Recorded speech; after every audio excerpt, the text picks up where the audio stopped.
ताकि आप लोग जाकर के पढ़िए और अपनी ऊंचाइयों को, अपने लक्ष्य तक को प्राप्त करिए। और समानता का है, सभी प्रकार की समानता का है कि अगर कोई व्यक्ति, कोई लड़का जज बन रहा है तो महिला भी, कोई लड़की भी जज बन सकती है। कोई लड़का अगर डीएम बन रहा है तो लड़की भी डीएम बन सकती है। ये अधिकार अगर कोई दिया है आपको तो बाबा साहब भीमराव अंबेडकर के ही द्वारा आपको ये अधिकार मिला हुआ है। फिर बाबा साहब ने देश के लिए बहुत बड़ा योगदान दिया है। अगर हम लोग कहीं पर भी आज कोई कार्यक्रम करते हैं, सामूहिक रूप से कोई कार्यक्रम मनाते हैं या कोई एक रैली निकालते हैं, निकालते भी हैं, शिक्षा के लिए कोई रैली निकालते हैं कि हमारी शिक्षा अच्छी हो, सरकार से हमें ये उम्मीदें हैं कि हमारे रोटी कपड़ा मकान मिले, हमें फ्री में मुहैया कराई जाए, या हमें उच्च शिक्षा के लिए हमारे साथ कोई भेदभाव होता है, हम लोग जाकर के यूनिवर्सिटी हो, स्कूल हो, वहां पर एक मोर्चा निकालते हैं। वो सारी चीजें अगर हम करते हैं तो वो भारतीय संविधान के ही अनुरूप करते हैं। अगर कोई पुलिस वाला हमारे साथ अभद्रता करता है तो आपका ये अधिकार है कि आप उसके खिलाफ, पुलिस के खिलाफ कंप्लेन कर सकती हैं और उनके ऊपर कार्रवाई की जाएगी। वो किसकी बदौलत है? भारतीय संविधान की बदौलत है। भारतीय संविधान की एक न्याय संहिता बनी हुई है। परिवार में आपको किसी प्रकार के आपके साथ भेदभाव हो रहा है, कोई व्यक्ति या किसी महिला को उनका हस्बैंड, उनका पति अगर उनके साथ हिंसा कर रहा है, मारपीट कर रहा है, तो उसका भी अगर उनको अधिकार मिला हुआ है तो किसकी बदौलत मिला है? भारतीय संविधान और बाबा साहब भीमराव अम्बेडकर की वजह से ही मिला हुआ है। और बाबा साहब अम्बेडकर ने कहा कि हमारे पैर में जूते भले ना हो लेकिन हमारे हाथों में किताब जरूर होनी चाहिए। और वो किताब इसलिए होनी चाहिए ताकि हमें जानकारी मिले, इसलिए नहीं कि हम अपने सर को ढक सके किताब लेकर के, नहीं। उन्होंने ये कहा कि हमारे पास पैसे की अभाव में जूते नहीं हो चलेगा, लेकिन हमें शिक्षा लेने के लिए, जानकार बनने के लिए, जागरूक बनने के लिए हमारे हाथों में किताब होनी चाहिए। और उस किताब को हम पूरी मन से पढ़ें। ज्यादातर हम बाबू साहब को जो फोटो देखते हैं उसमें देखिए एक हाथ में उनके साथ भारतीय संविधान की एक पुस्तक होती है। और बाबा साहब अम्बेडकर किताब के इतने जुझारू व्यक्ति थे। कोई एक विदेशी व्यक्ति आया हुआ था बाबा साहब से मिलने के लिए। उस समय समकालीन व्यक्ति जो अपने लेख में लिखता है वो सत्य माना जाता है। जैसे अभी आप लोग हमें देख रहे हैं, हम कोई भी काम कर रहे हैं, उसको आप अगर कोई किताब में लिखे तो आप हमारे बारे में अच्छे से जानते हैं, आप उसको सही और सटीक लिखेंगे। उसी समय के समकालीन व्यक्ति एक अंग्रेज आया हुआ था, उन्होंने लिखा, मैं जब बाबा साहब भीमराव अम्बेडकर के कमरे में गया था उस समय मुझे उनके कमरे में 8000 किताबें मिली थी। 1, 2, 5, 10 और 200-400 की बात नहीं कर रहा हूं, 8000 किताब उनकी लाइब्रेरी में मिली हुई थी। फिर जब बाबा साहब भीमराव अम्बेडकर का परिनिर्वाण हुआ, परिनिर्वाण का मतलब है जब उनका देहांत हुआ, जब वो दुनिया को छोड़कर गए, तब उसी कमरे में किताबों की संख्या बढ़ करके 35,000 हो चुकी थी। और 35,000 किताब वो केवल प्रदर्शनी के लिए नहीं लगाए थे, वो पढ़ने के लिए इतनी किताबों के इच्छुक थे। तो आप समझिए कि जो ज्यादा पढ़ेगा उसके अंदर ज्ञान उतना ही आएगा। जैसे कोई उर्दू पढ़ता है, अभी जैसे ये बहन बैठी हुई है, इन्होंने उर्दू, इनको नॉलेज है। हिंदी भी आपको आता ही होगा पढ़ना, आता है हिंदी? हिंदी नहीं आता आपको? अच्छा, हिंदी नहीं पढ़ी है। आप स्कूलिंग करेंगे आपको हिंदी भी आने लगेगा, उर्दू भी आएगा, अरबी तो आता ही होगा। उर्दू अरबी आपको आने लगा, 2 भाषाओं का ज्ञान हो गया। कुछ दिन बाद आप हिंदी भी सीख लेंगी, इंग्लिश भी सीख लेंगी। इसी प्रकार जिस तरीके से आप अध्ययन करेंगे उसी तरीके से आपके अंदर जानकारियां बढ़ती चली जाएगी। तो बाबा साहब भीमराव अम्बेडकर को भी कई भाषाओं का ज्ञान था। और कई भाषाओं का ज्ञान इसलिए था क्योंकि उन्होंने अध्ययन किया था। एक बार वो बनारस में चले गए पढ़ने के लिए, तो वहां पर क्योंकि ब्राह्मणों, संस्कृत में ब्राह्मणों का ही एक बोलबाला होता है, संस्कृत वही पढ़ते हैं, तो उनको ये कहा गया कि आप संस्कृत हमारी पाठशाला में नहीं पढ़ सकते हो।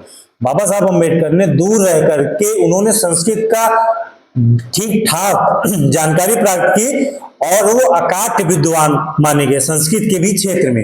उनको इस प्रकार की भी नॉलेज था। और उन्होंने धर्म में, जैसे उन्होंने लास्ट में लिखा कि मैं हिंदू धर्म में पैदा हुआ लेकिन मैं हिंदू धर्म में मरूंगा नहीं, उन्होंने ये लेख लिखा। तो ज्यादातर लोग इस पे बहुत चर्चा नहीं करते, मैं थोड़ी सी चर्चा करूंगा आप लोगों के साथ में कि वो हिंदू पैदा हुए और उन्होंने ये कहा कि मैं हिंदू बन के नहीं मरूंगा। उसका एक कारण था, मैंने अभी आपको थोड़ी देर पहले बताया हुआ था कि जब वो ठहरने के लिए गए तो पारसी भी उनको मौका नहीं दिया, ईसाई भी मौका नहीं दिया, मुस्लिम भी मौका नहीं दिया। हिंदू तो बिल्कुल मौका दे ही नहीं रहा था। तो उन्होंने कहा कि मैं बुद्ध धर्म अपनाऊंगा। और बुद्ध धर्म अपनाने की बात वो तब आई जब उन्होंने महात्मा बुद्ध की बात उन्होंने पढ़ी। 2000 पहले 2023 ईसा पूर्व पहले उस समय के दरमियान महात्मा बुद्ध का जन्म हुआ था। और सभी लोग जानते हैं महात्मा बुद्ध की कभी हम लोग चर्चा करेंगे विस्तृत रूप में कि वो जन्म हुआ और वो सिद्धार्थ के नाम से थे। फिर उन्होंने अपने जीवन में कई सारी चीजों को देखी, जैसे उन्होंने वृद्ध व्यक्ति को देखा, फिर एक लाश को देखा, एक बीमार को देखा, तो उनके अंदर एक हृदय परिवर्तन हुआ। फिर वो चले गए और उन्होंने विपश्यना की और लुम्बिनी वन में जाकर के वो बिहार के बोधगया में उनको ज्ञान प्राप्त हुआ। ज्ञान प्राप्त होने के बाद फिर महात्मा बुद्ध जी ने 5 अपने शिष्यों को, जो उनके शिष्य थे उनको, पहले उनके शिष्यों ने नकारा, फिर बुद्धत्व प्राप्त हुआ। तो बुद्धत्व प्राप्त हुआ तो फिर वो एक लंबी टॉपिक है। तो बुद्ध जी से वो प्रेरित हुए। हाँ, क्लास 5 की किताबों में इन सब चीजों का छोटा छोटा एक वर्णन है। तो उन चीजों को आप लोग पढ़ा करिए। जो हमारे महापुरुष हैं, चाहे वो विवेकानंद हो, चाहे वो भीमराव अम्बेडकर जी हो, चाहे वो महात्मा गांधी हो, जिनको हम लोग राष्ट्रपिता के नाम से जानते हैं, हाँ, बापू के नाम से उनको उपाधि दी गई। ऐसे जितने भी महापुरुष हैं उनके बारे में जब हम पढ़ेंगे तो हमें एक चेतना मिलेगी, एक हमें जानकारी मिलेगी कि हमारे महापुरुषों ने, आज हम लोग जिस कंडीशन पर हैं, जिस हालत में हैं, इस कंडीशन पर पहुंचाने के लिए हमारे महापुरुषों में महिलाओं का कितना बड़ा योगदान रहा है। अभी आप फातिमा शेख के बारे में पढ़िए। फातिमा शेख ने भी विवाह नहीं किया, सावित्रीबाई फुले के साथ में उन्होंने अपना पूरा योगदान दिया। उनके परिवार वालों ने भी पूरा सहयोग दिया ताकि वो महिलाओं के लिए कुछ कर सके। वो लोगों ने मिलजुल करके स्कूल खोला और पढ़ाई के लिए काम। इन सब चीजों के बारे में हमें पढ़ना चाहिए और ज्यादातर ये स्कूलों में अब नहीं बताई जाती हैं। हम लोग धीरे धीरे इस पर एक टॉपिक चलाएंगे और आप लोगों को बताएंगे हमारे महापुरुषों का हम लोगों को एक स्तर तक पहुंचाने में कितना बड़ा योगदान रहा है। आज हम लोगों को बराबरी का अधिकार मिला, समानता का अधिकार, इन सब चीजों में बाबा साहब का बहुत बड़ा योगदान रहा है। आज हम लोग अपने अधिकार को पा रहे हैं तो भारतीय संविधान का बहुत बड़ा योगदान रहा है। और इन सब चीजों को करने के बाद बाबा साहब अम्बेडकर ने लास्ट, मतलब जो उनका जब अंतिम क्षण आया, उनका जब मृत्यु होने का समय आ रहा था, तो उन्होंने कहा कि हम अपने अनुयायियों को, क्योंकि बाबा साहब को मानने वाले बहुत लोग हो चुके थे, क्योंकि अभी हम बाबा साहब के ऊपर अगर चर्चा करें तो अगर 5-6 घंटे बीत जाएंगे तब भी उनकी जीवन की जो कार्यशैली रही है, हम लोगों के ऊपर जो उपकार रहा है, देश को एक नया आयाम देने के लिए उनका जो परोपकार रहा है, वो खत्म नहीं हो सकता। पूरी एक ग्रंथ बन सकती है बाबा साहब भीमराव अम्बेडकर के ऊपर। और मैं आपके साथ में लगभग 5 घंटे बाबा साहब अम्बेडकर के ऊपर चर्चा कर सकता हूँ।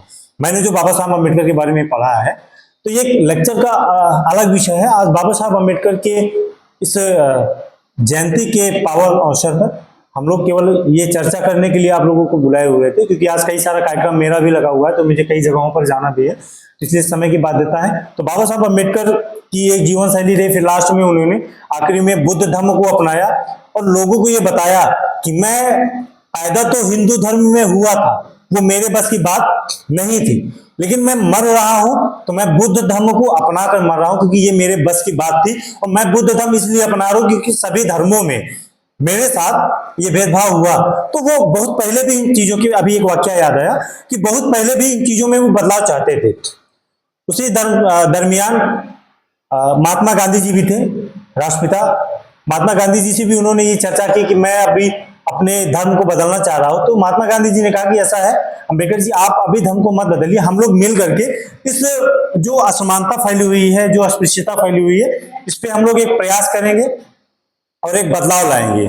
तब महात्मा गांधी जी ने जब निवेदन किया तो बाबा साहब भीमराव अम्बेडकर 22 साल तक उनका प्रतीक्षा किए हैं। 1-2 साल की बात नहीं कर रहा हूं, 22 साल तक बाबा साहब अम्बेडकर ने राष्ट्रपिता महात्मा गांधी का प्रतीक्षा किया कि शायद अब कोई बदलाव आ जाए, लोगों के विचारों में अब कोई परिवर्तन आ जाए। लेकिन अंततोगत्वा ऐसा किसी भी प्रकार का बदलाव नहीं आया। फिर बाबा साहब अपने धर्म को बदले और बुद्ध धर्म में गए। उन्होंने महात्मा बुद्ध को अपना गुरु माना, अपना भगवान माना और उन्हीं के पथ चिन्हों पर चले। और 6 दिसंबर 1956 को बाबा साहब का देहांत हुआ।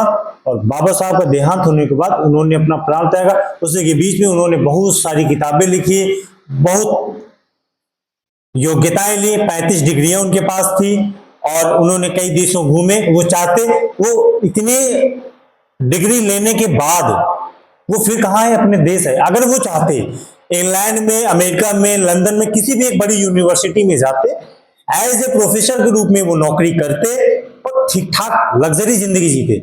जिस प्रकार से जातिवाद, जैसे अमेरिका में उस समय जो चलता था वो रंग भेद का मामला था, गोरे और काले का मामला था, वहां कोई जाति नहीं चलती थी। वहां पर यह था कि जो काला व्यक्ति है वो बाहरी है, वो हमारे यहाँ पे अछूत माना जाएगा, जो गोरा है वो व्यक्ति हमारे समकक्ष में रहेगा। तो बाबा साहब अम्बेडकर को ये एक फायदा मिला कि वो गोरे थे, इसलिए उनको अमेरिका और लंदन जैसे शहरों में रंग भेद वाले मामले में उनको झेलना नहीं पड़ा। जैसे कोई व्यक्ति काला होता था, वो अमेरिका जाए तो वहां पर एक भेदभाव ये होता था, और वहां पर भी मतलब विडंबनाएं होती थी कि कोई काला व्यक्ति चला गया तो वहां पर वो लोग मतलब बड़ा भेदभाव करते थे। तो वो बाबा साहब अम्बेडकर गोरे थे, इसलिए उनको ये सारी चीजें नहीं झेलनी पड़ी, और वो वहां पर रह करके ठीक ठाक पढ़ाई की। और अगर वो देशभक्त थे, सच्चे देशभक्त थे, उन्होंने इतनी योग्यताएं ली और अपने देश में आकर के इतनी सारी चीजों पर उन्होंने काम किया, बड़े बड़े मुद्दों पर काम किया, समानता का अधिकार लाया, हमारे लोगों को एक अधिकार दिया।